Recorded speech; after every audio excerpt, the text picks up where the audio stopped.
I'm ready. You're ready. Okay. Okay, we're back. We're live, and there's film in the camera. Okay, so for this next one, this is a stepped mat, and this is a little bit different, but I wanted to show it to you anyway. It's a little bit more of a deep dive from the basics, but it's all good. So for this one, this is going to be an 8-ply stepped mat. It's not wrapped, but I think it's an elegant look, and I'll show you the finished product in something that I used framing somebody's passport, and it looked really cool. So basically, it involves cutting an 8-ply mat, and you've got a backing, same size, and these are going to be glued together, and then the fabric is going to go on, and it's just a really nice, elegant look. And so here we go with that. So, okay. And the thing about this too, in terms of an application for it, what you would do with this would be a piece of artwork would be floated in this space that you would want to see every bit of. So it's floated. The project I used this on recently was somebody's passport book that was mounted open, so you could see the inside of it. And this it's a nice, elegant technique for floating something, and the 8-ply mat level gives you a little bit of a spacer, of course, to raise the glass off of the object that you're floating in this space. So now we're going to take this little mat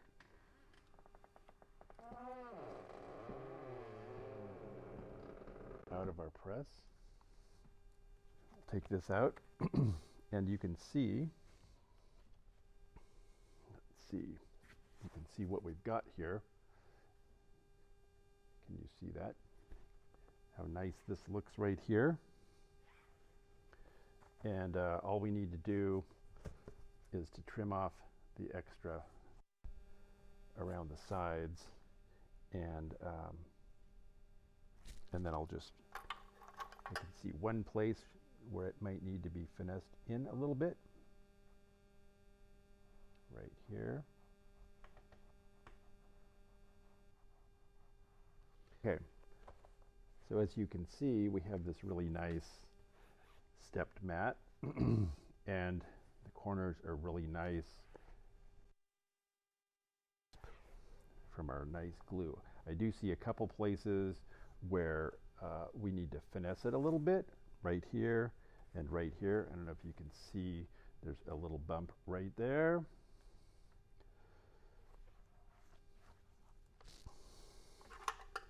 And you can just take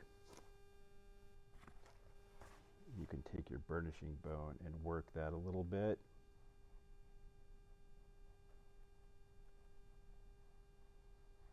Like so.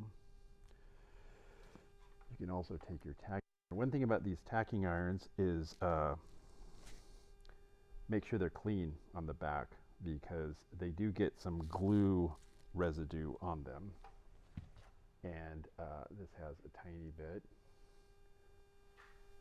You can take, if they get really grimy with glue, you can take some solvent while it's warm, not while it's super hot, and wipe it off. You can wipe it off on the paper. But in terms of using this for an actual tool on the fabric, you want to make sure that it's clean, obviously, or maybe not obviously, before you take it down and really finesse this. And this has got a nice edge here, and that's what I really like about these, is you can work it like so, like this little place right here.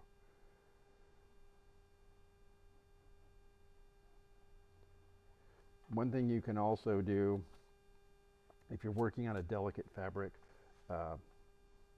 you can take yourself a little piece of release paper and, you know, cut yourself a little piece of release paper and put on top here and just hold it and use it as a little protective barrier from your whatever tool you're using.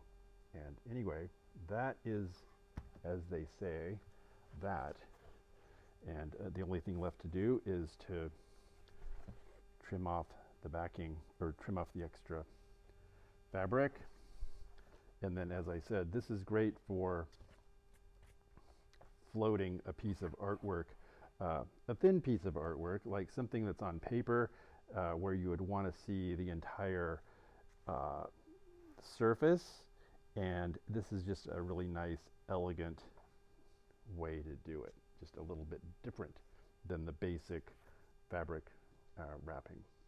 Just going to trim off the extra fabric here.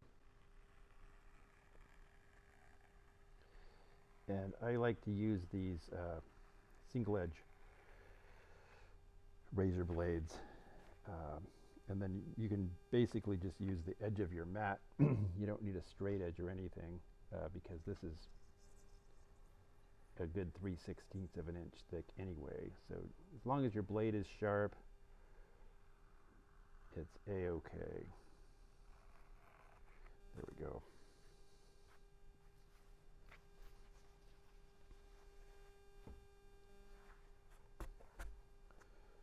Very good.